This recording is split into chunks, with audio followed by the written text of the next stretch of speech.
Bonjour à vous. Le cycle de conférences sur les économistes fondateurs de la discipline porte cette année sur trois économistes.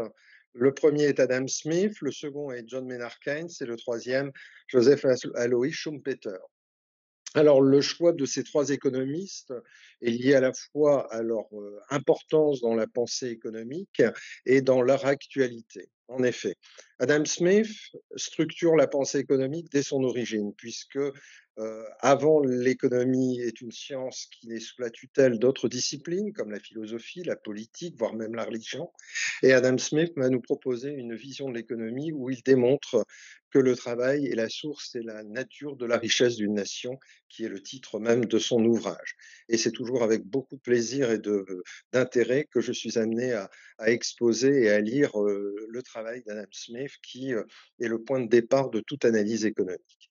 En ce qui concerne John Maynard Keynes, il s'agit d'un économiste de la fin du 19e, début 20e siècle britannique, qui a initié, le mot n'est pas usurpé, une véritable révolution dans la pensée économique à une époque où une doctrine, voire une idéologie qui s'appelait le laisser-faire était en vigueur et John Maynard Keynes, face à la crise des années 30, va proposer une intervention ponctuelle de l'État en période de crise qui permet de remédier au problème du chômage de masse.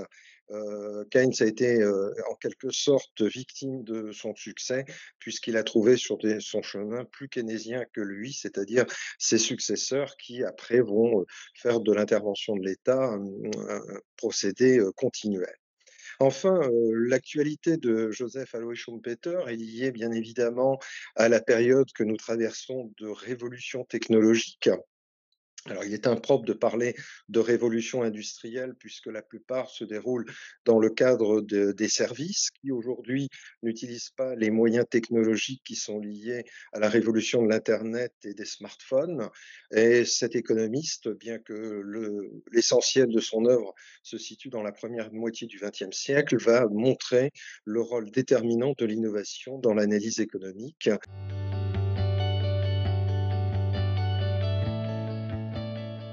Donc, nous avons là choisi trois économistes qui sont d'abord accessibles. Ce ne sont pas des théoriciens qui font de la théorie pour la théorie et pour leurs confrères, mais qui ont vocation à diffuser un message qui puisse être compris et apprécié de tous.